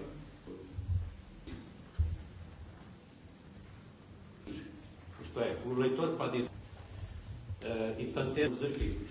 De forma que eles tinham que passar pelo responsável da sala, eles vão para a sua mesa internet da organização, das formas de organizar o acesso. O acesso a uma base de dados livre. O leitor tem acesso imediato a ter um registro histórico da sua passagem por impressão de imagem e ser autorizado a utilizar. Vamos inscrever o leitor que é inscrito e sabe o seu verdade não o sei, não é assim? Vamos autorizá-lo. Para isso, tempo para autorizar. Qualquer lado, em qualquer mesa disponível. Aqui a abri-lo, mas é um programa de acesso. Resulta que o leitor faz os fundos. Porque quando na ficha os documentos dessa caixa ficam reservados para um fundo, entre reservados. Portanto, aqui são feitas através do módulo de inserção reservado, embora me pareçam. Eu tenho três formas de usar na base de dados e vai diretamente. Cerca de instalação 5 e vai. Ela construiu uma informação de campo, desde que o campo tem em bold a informação que está acesso à imagem. O utilizador interno é que isto se torna mais simples. Um retângulo. Aquele sinalzinho que os documentos estão todos têm. Esta é uma. Imprimir esta imagem. Impressões ao mesmo tempo. Nós já vamos ver depois como é que isso se processa. Ele vai fazendo pedido. Lhe interessa. Já verifica, acabou por verificar. Também não leu muito a partir da página tal. Depois o texto. Além disso, ele quer requisitar não apenas o documento. Não quer apenas. Ele pode passar uma hora. Palavras não estão classificadas. Vamos dar aqui. Temos 103 fichas nesta base de palavras-chave. Vamos ver de Moçambique. Tem 3 fichas. Nós fizemos um cruzamento. Ele deu-me uma árvore e disse os particulares, eu tenho os títulos aparecem à frente. Eu posso fazer a impressão da árvore da pesquisa.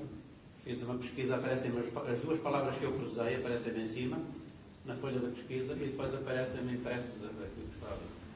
Aqui tenho a ficha, e portanto o resto depois é tudo igual. Tenho a ficha e tenho as imagens. São três fichas, portanto estou na terceira. Posso requisitar.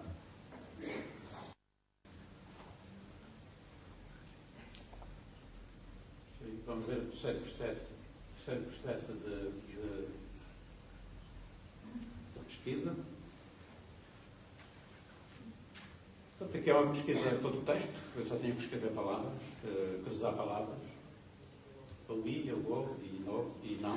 Quer dizer, são todas as formas booleanas. Não, tenho que passar para baixo.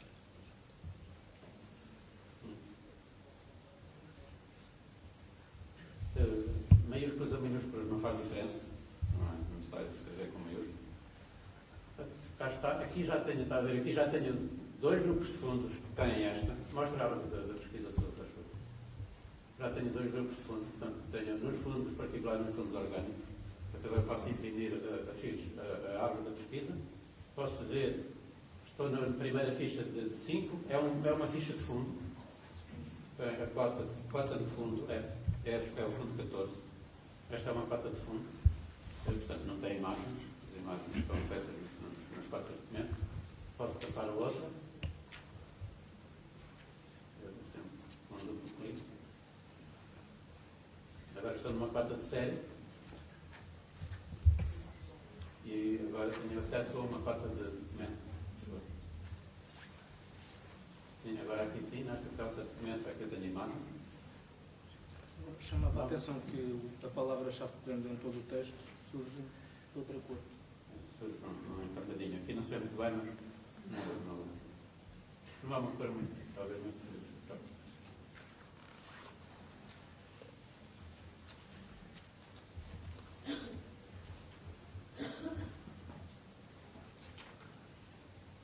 Claro que sim, então.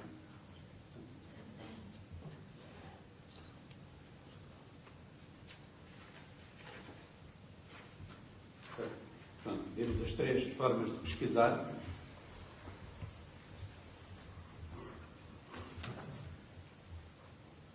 E agora vamos voltar à sala de leitura. Quer dizer, vamos voltar ao responsável da sala de leitura. Agora, o leitor acabou a sua pesquisa, já não quer fazer mais nada, e agora quer as fotocópias, ou as impressões, e quer, ou antes, também pode querer agora ver os documentos que requisitou. Entra-se novamente na ficha do leitor e estão aqui as fichas que ele requisitou. Portanto, requisitou aquelas. Mostra que cotas fizer favor. Portanto, com aquelas cotas. Eu agora posso saber em que depósito é que está. Sei que está ali naquele depósito. Sala C, armário 735, que eu pus lá há bocado. Todas aquelas fichas que ele requisitou, eu vou vendo em que depósitos é que eles estão e depois seleciono. Talvez não valha a pena muito. Se eu verificar que só a 1 e a 2, vamos supor, estão num determinado depósito, eu só marco aqueles 2 e mando imprimir para uma impressora que está no depósito. Portanto, agora, só as selecionadas, ele imprime a impressora que está no depósito, se estiver em rede, não é? Portanto, o responsável do depósito sabe que tem que trazer aquelas dois documentos. E estão ali a pedir. Se o outro estiver noutra sala, eu imprimirei para a impressora da outra sala ou do outro depósito. E nessa altura, o responsável da outra sala trará também para a sala o documento que lhe é pedido. Deste lado são as imagens que ele fez. Portanto, agora aqui o sistema é o mesmo, eu posso marcar todas as imagens, ele diz-me que quer desistir daquelas primeiras que eram aquelas rascunhas, posso eliminá-las, não elimina. E portanto ficam só, eu posso marcar só aquelas que de facto o leitor finalmente deseja, são todas marcadas, mandam-se imprimir, e imprime aquelas imagens com o nome do leitor e o seu número, e o dia que fez isto, é uma capa, e depois por trás vêm as imagens todas juntas, e, portanto a impressora imprime-as todas ao mesmo tempo e um de cada vez. Agora chamava só a atenção para como o leitor ainda está na sala de leitura, aqui neste campinho em uso aparece com o visto.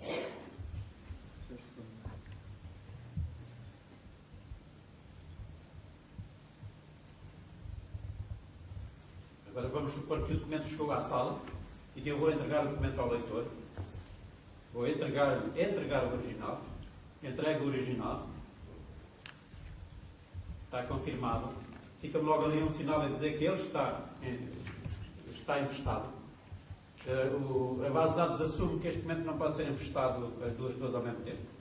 Portanto, quando outro leitor me pedir, aparece aquele sinal de que está emprestado ao outro leitor. Não pode ser mais emprestado enquanto ele não o devolver.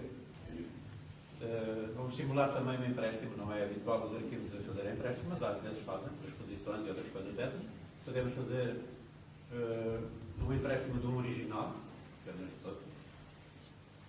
O original está emprestado, portanto, o primeiro está entregue ao leitor, o segundo está emprestado.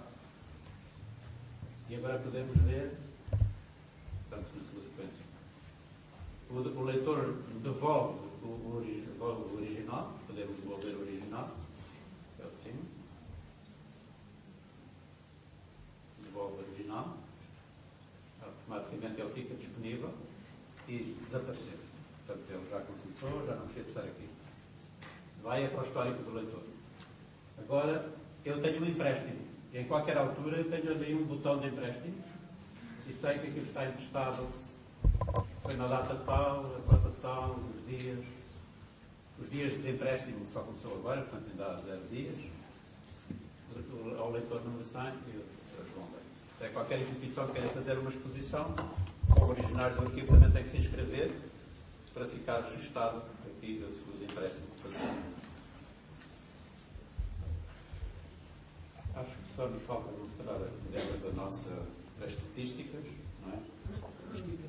A pesquisa do leitor, o leitor esquece-se do número, que é habitual, mas não se esquece do seu nome, portanto há um João Leite, podia haver mais. Clicando ali no João Leite aparece a ficha dele. Aparece não é estranho. Sim, os leitores ativos, ele também já saiu, atualiza a informação, sem dizer. Ele ainda está ativo, ainda não saiu da sala e poderão estar todos os outros que estão autorizados.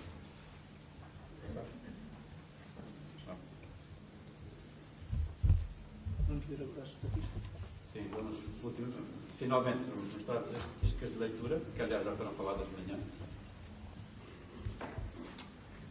Temos acesso a partir daqui da sala de leitura. Pronto, estão aqui aqueles documentos em que nós andamos a mexer são os que estão aqui mais. Se for acumulando, vai fazendo a estatística do dia, do mês, etc.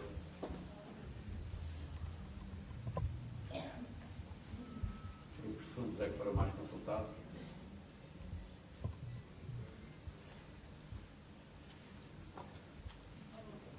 Não é? A estatística é um pouco repetição daquilo que nós vimos.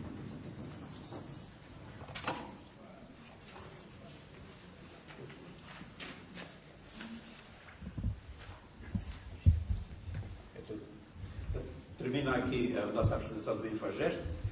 Como disse, o que viram é uma muito pequena parte da nossa base de dados, mas eu não desejaria terminar sem convidar todos os interessados a visitarem o Arquivo Histórico Militar, onde poderão verificar como a aplicação informática por nós adotada responde às exigências que lhe fazemos.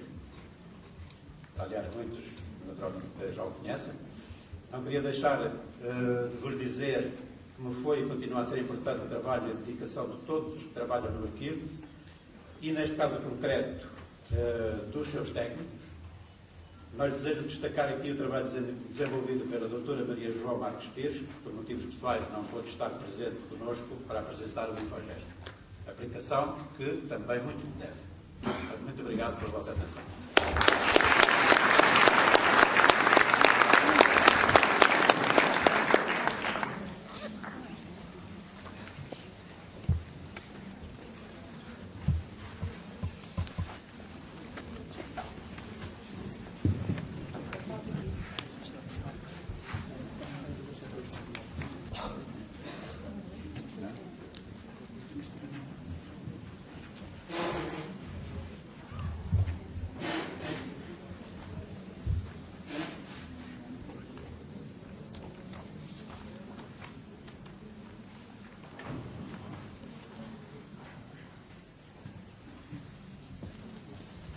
É com enorme satisfação que, em nome da Reitoria da Universidade de Carlos Montes Alves de Douro, Permito-me cumprimentar e congratular por este evento a organização das primeiras jornadas InfoGest ArcGest. Apresentamos ao Sr. João Osório e a toda a equipa de excelência que o acompanha o nosso mais sincero agradecimento. O agradecimento impõe-se, principalmente porque este dia não é para nós uma simples jornada de análise de uma aplicação informática. É, antes de mais, um exemplar espaço de diálogo entre a informática e a arquivística. Um diálogo que, por ser essencial, devia merecer o empenho de todos os profissionais destas áreas do saber. Quem anda há alguns anos por estas paragens sabe bem que aquilo que estamos hoje a levar a cabo é um processo pelo qual os arquivistas anseiam desde há muitos anos. Anseio que não é só português, porque a sua ausência se reflete nas aplicações informáticas de muitos outros países, em todos os continentes. Sabemos igualmente que o que está em causa neste diálogo tem um reflexo fundamental na Política Nacional de Arquivos. A Rede Nacional de Arquivos, prevista na legislação de enquadramento do setor, jamais se constituirá em bases sólidas se a componente informática que a acompanha não conseguir ser um espelho de todas as instituições portuguesas que a compõem. Em vez de uma rígida solução emanada exclusivamente da normativa internacional ou dos manuais de arquivística. Lançámos o agradável desafio de apresentar a perspectiva do Arquivo Geral da Universidade de Trás-os-Montes e Alto Douro no que respeita ao ArcGest. Pois bem, aqui está a primeira perspectiva.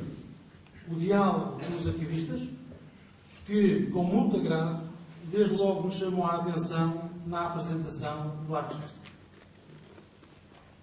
Se a interação entre a componente informática e a arquivística era um bom ponto de partida, tínhamos então que aquilatar das possibilidades da aplicação na sua adaptação à especificidade orgânica da Universidade. Do eixo ciência, cultura, técnica e administração, sai o fio condutor de uma organização que continua a apostar na simplicidade orgânica de uma estrutura departamental, como forma de potenciar o desenvolvimento através da eficácia. Mas à organização pedagógica há que acrescentar os órgãos de governo, os serviços administrativos e técnicos e os institutos de investigação e desenvolvimento.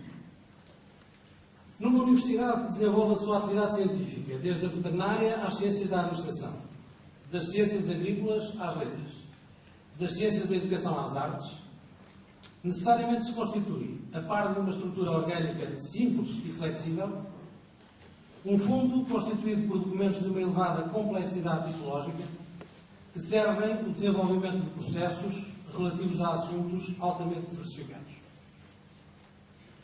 Responderia a aplicação às necessidades desta especificidade? Demonstramos que sim.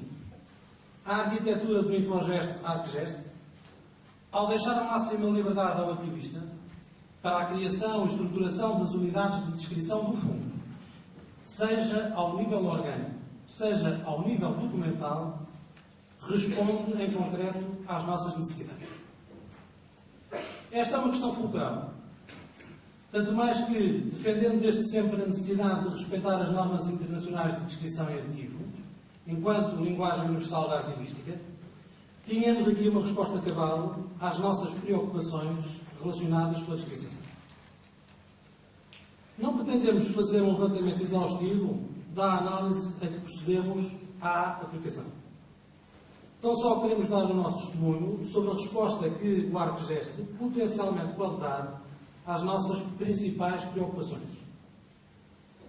E dentro dessas preocupações enquadra-se de forma muito especial a questão da difusão e do acesso à informação. A contribuição para a eficaz gestão de meios de difusão e acesso é central na escolha de qualquer aplicação informática para arquivos. Quanto mais tempo livre a aplicação deixar ao arquivista para se dedicar às tarefas de organização e reorganização documental, bem como ao planeamento e estratégia do sistema de arquivo, melhor cumprirá o seu papel de auxiliar na gestão arquivística. Neste particular, o ArcGest permite a elaboração de instrumentos de descrição, devidamente enquadrados pelas ISADG, mas completamente parametrizáveis pelo arquivista, o que se assume como um grande contributo para anular o ruído provocado por informação dispensável dentro do sistema de arquivo, dentro do sistema informático. A produção de instrumentos de descrição documental, de forma simples e automatizada, editáveis em aplicações comuns de processamento de texto, seja a que nível de unidade de descrição for, é uma óbvia vantagem de que a aplicação não se esqueceu.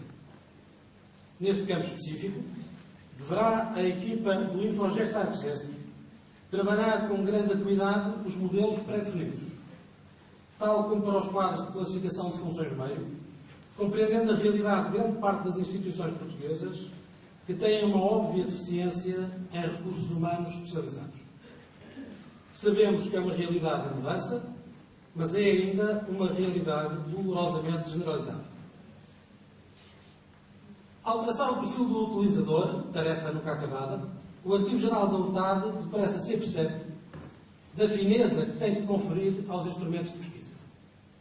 É claro, na nossa estratégia, em termos de sistema de arquivo, o cuidado a prestar a esta questão. O utilizador procura o concreto, o específico, o completo e o especializado. Ao definir a estratégia para a elaboração de instrumentos de acesso à informação, a Universidade tem que admitir, eu diria obrigatoriamente, a elaboração de índices gerais e especializados e, sem qualquer dúvida, equacionar o estudo dos TESAURI já existentes ou que venham a ser elaborados. O ArcGest permite-nos trabalhar com segurança em termos de linguagens controladas, desde logo com a possibilidade de utilização das ISAR CPF. É uma questão a abordar com mais profundidade no contexto do trabalho que está em desenvolvimento, em termos da implementação do subsistema de arquivo da UTAD, apresentando-nos, no entanto, registrar as possibilidades já funcionais nesta matéria no que concerne ao ArcGest. Desde sempre, a UTAD assumiu uma grande aposta nas novas tecnologias de comunicação. A realidade hoje passa pelo acesso de todos os funcionários, docentes e não docentes, de forma diária e contínua, à World Wide Web, bem como à rede local, que cobre todas as instalações. No ato de matrícula, todos os alunos recebem um endereço eletrónico que mantêm até ao fim da sua formação na universidade. À maior liberdade, a máxima responsabilidade. Daqui se atesta a importância que assume, para qualquer aplicação informática a implementar na UTAD, a sua possibilidade de correr nestes ambientes. Nesta matéria, tal como será posteriormente demonstrado, o ArcGest assume enormes potencialidades.